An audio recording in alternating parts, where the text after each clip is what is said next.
नमस्कार दोस्तों, इस वीडियो में जिस स्टॉक के बारे में हम बात करने वाले हैं उसका नाम है IFCI लिमिटेड। ये स्टॉक 38.80 के प्राइस पे ट्रेड कर रहा है। मार्केट में इसने 2.63% का नेगेटिव मूव दिया है। आज मार्केट कैप है इसकी 9,652 करोड़ की। प्रमोटर होल्डिंग 70.30% है। बुक वैल्यू इसकी 15.10 है। डिविडेंड ये स्टॉक देता नहीं है, फेस वैल्यू 10 है। फंडामेंटल वीडियो में ऑलरेडी बना चुकी हूँ, प्लेलिस्ट में ऐड कर दूंगी, आप देख सकते हैं। अभी के लिए शॉर्ट में देखें तो जैसे कि इसका नाम है, जिसको हम पहले जानते थे industrial finance corporation of India, तो बेसिकली ये इंडस्ट्रीज के लिए फाइनेंस करता है। तो जैसे IRFC है वैसे ही IFCI है कि जो भी इंडस्ट्रीज में लॉन्ग टर्म फाइनेंशियल नीड्स होती हैं तो उनको बेसिकली ये सपोर्ट करता है। तो अभी के लिए देखें तो ये स्टॉक 50 DMA से नीचे एंड 200 DMA से ऊपर ट्रेड कर रहा है। पी रेशियो की बात करें तो यहाँ पे मेंशन नहीं, मैं आपको बता नहीं पाऊंगी, माफी चाहती हूँ। अभी के लिए ग्रॉस प्रॉफिट मार्जिन की बात करें तो कुछ टाइम से बिल्कुल इंटैक्ट चल रहा है 100 पे। And sales quarter on quarter no doubt decrease हुई हैं, बट होपफुली इंक्रीज कर जाएंगी। वैसे मुझे काफी अच्छा स्टॉक लगता है, साउंड है एंड ये गवर्नमेंट का स्टॉक है तो मुझे लगता है कि ठीक रहेगा। गवर्नमेंट की नॉन बैंकिंग फाइनेंस कंपनी है, NBFC है गवर्नमेंट की, तो जैसा कि मैंने बोला फाइनेंस के सेक्टर में है।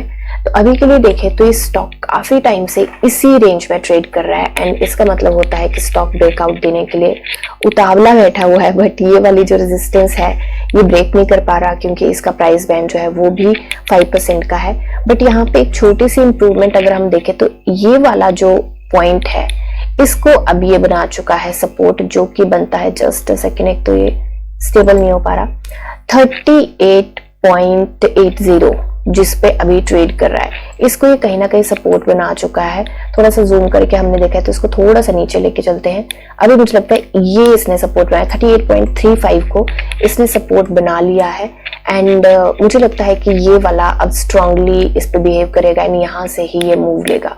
हालांकि आज इसने कोशिश करी इस रेजिस्टेंस को ब्रेक करने की, बट ये इतने टाइम से अभी देखते हैं 1 2 3 4 5 6 7 8 9 10 10वां दिन है आज जो इसी रेजिस्टेंस को ये ब्रेक नहीं कर पा रहा है। तो मुझे लगता है कि हो सकता है कि काफी अच्छे मूव यहाँ पे देने को तैयार हो। क्योंकि वॉल्यूम की बात करें तो फ्राइडे को वॉल्यूम आया था लगभग 9.5 मिलियन का एंड आज वॉल्यूम आया है 6.66 मिलियन का। तो देखिए अच्छी बात है कि ग्रीन कैंडल पे वॉल्यूम ज्यादा है एंड रेड कैंडल पे वॉल्यूम कम आया है।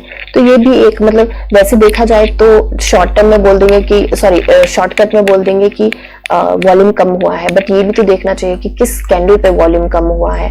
हालांकि इतना बड़ा कोई फर्क नहीं पड़ता, बट कुछ हिडन चीजें होती हैं जिनका की फर्क ऑफ कोर्स पड़ता है। तो अभी एक बार BSE पे चलते हैं। तो BSE पे देखिए इसका प्राइस बैंड 5% का, जिसकी वजह से इसको मेजर दिक्कत आ रही है। एंड अच्छी बात यह है कि किसी भी सर्विलांस में नहीं है, तो सर्विलांस में नहीं है तो इसका मतलब है कि इसका प्राइस बैंड अपडेट हो सकता है। अभी इनको नहीं नोटिस है, सॉरी नोटिस ऑफ EGM। तो इसका होता है कि जो इसकी इमरजेंसी जो मीटिंग होती है, sorry extra ordinary general meeting जो होती है, इमरजेंसी नहीं, ई से मैं इमरजेंसी करके अपनी टर्म बना रही हूँ मैं। तो ये एक्स्ट्रा ऑर्डिनरी जनरल मीटिंग होती है। वैसे एक्स्ट्रा ऑर्डिनरी जनरल मीटिंग जो होती है वो एक इमरजेंसी मीटिंग ही होती है। तो यहाँ पे कुछ बातें हैं जो इन्होंने बताया है कि कब होनी है, तो वो होनी है थर्सडे को 18 अप्रैल को होनी है एंड 11:30 बजे होनी है। तो यहाँ पे ऐसी कोई बात नहीं है जिसका इमीडिएट कोई फर्क पड़े प्राइस पे, बट यहाँ पे कुछ बातें ऐसी हैं जो आप डिटेल में पढ़ सकते हैं, जिनके कुछ डिसीजन इनको लेने हैं, कि कुछ चीजें इन्होंने यहाँ पे बताई हैं कि जिनका हो सकता है कोई ऐसी न्यूज आए जिसका आने वाले टाइम में फर्क पड़े। बट अभी के लिए इमीडिएटली मुझे लगता नहीं है कि इसके प्राइस के अप या डाउन मूव में किसी भी तरीके का फर्क यहाँ पे पड़ने वाला है। ठीक है, तो अभी के लिए देखें तो मुझे लगता है कि अभी भी मैं वही लेके चल रही हूँ। हालांकि हमारे यहाँ पे बन जाते हैं ज्यादा के टारगेट, तो मुझे अभी भी लग रहा है कि हो सकता है कि ये स्टॉक हमें अभी भी यहाँ तक 2 दिन में ट्रेड करता हुआ देखिए 42 तक हो सकता है। ज्यादा ऑप्टिमिस्टिक हो रही हूँ मैं, बट मुझे पता नहीं क्यों लग रहा है कि स्टॉक यहाँ पे 2 दिन का हो सकता है कि अपर सर्किट यहाँ पे दे दे, तो यहाँ पे हमें अच्छे तरीके से मूव करता हुआ मिल जाएगा इसके आसपास हमारे टारगेट तक। रेस्ट यहाँ पे लॉन्ग टर्म की एंट्री की बात करें तो मुझे लगता है कि लॉन्ग टर्म की एंट्री डेफिनेटली बनाई जा सकती है।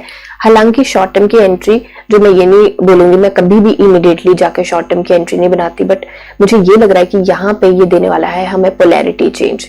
यहाँ पे अगर इसने पोलैरिटी चेंज दे दिया तो मुझे लगता है कि हो सकता है कि 6-7 दिन के लिए अपर सर्किट में ही लॉक हो जाए। बाकी मार्केट की कंडीशन जो है, वो जो वॉलेटिलिटी है, ऑफ कोर्स वो तो हम ध्यान में लेके चलेंगे ही। तो उसी चीज को ध्यान में रखते हुए मैं शॉर्ट टर्म की एंट्री यहाँ पे कभी भी इमीडिएटली नहीं बनाती। मैं मार्केट में देखती पहले कि मार्केट किस तरीके से जा रही है। एंड जो क्योंकि हमने देखा था कि कल जो यूएस की मार्केट थी वो भी रेड थी, तो वो भी आज हमारी मार्केट भी रेड क्लोज हुई है। हालांकि अभी मैं राइट नाउ अभी देख रही हूँ तो यूएस की मार्केट अभी ग्रीन ओपन हुई है। S&P 500 जो है, जो थोड़ा सा अपने से अबव है, एंड नेस्डैक भी यहाँ पे 2% की अच्छी खासी उसने ओपनिंग दी है, बट डाउ मेरे देखते देखते ही रेड में चला गया है। तो वॉलेटिलिटी वहां भी देखने को मिली है। एंड एक और बहुत मेजर चीज है जो कि मैंने इसको डिस्कस भी किया था कि यूएस में जो है इंटरेस्ट रेट कम करने की बात हो रही है और कम किए हैं वहां पे। तो उसमें ना एक हिडन चीज ये भी है, इंटरेस्ट रेट कम किए हैं, ये बड़ी अच्छी न्यूज है। बट अगर फाइनेंसेस की तरफ से देखा जाए तो गवर्नमेंट जो इंटरेस्ट रेट कब कम करती है, जब गवर्नमेंट के पास पैसे की थोड़ी सी कमी आती है तो इंटरेस्ट रेट कम कर दिए जाते हैं, ताकि कम दरों पे जो हम लोग नॉर्मल लोग हैं उनको, ऑर्डिनरी लोगों को कम दरों पे, या जो भी बिजनेसमैन है या जो भी जिनको भी लोन लेते हैं उनको कम दरों पे मिले और जो इकोनॉमी में पैसे का फ्लो है वो बने। ठीक है, तो इसको चीज को मैं एक बड़े इससे नॉर्मली ऐसे समझाऊंगी कि बड़ा लेमैन लैंग्वेज का एक एग्जांपल दे रही हूँ, जो कि मुझे लगता है कि हाँ आसानी से समझ आएगा।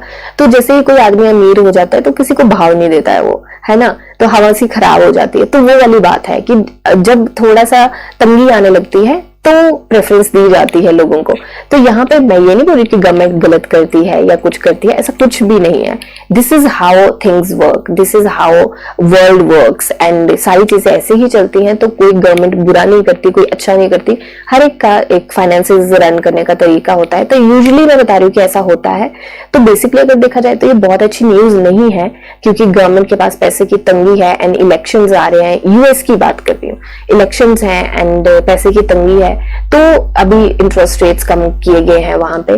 तो अगर वैसे डीपली देखा जाए तो कुछ ज्यादा अच्छी न्यूज नहीं है, पर वैसे देखा जाए तो अच्छी न्यूज भी है, क्योंकि लोगों को अपॉर्चुनिटी मिल रही है कि कम दरों पे वो ले सके लोन एंड थोड़ा सा अपने लिए कुछ कर सके, अपने ड्रीम्स के लिए कुछ कर सके।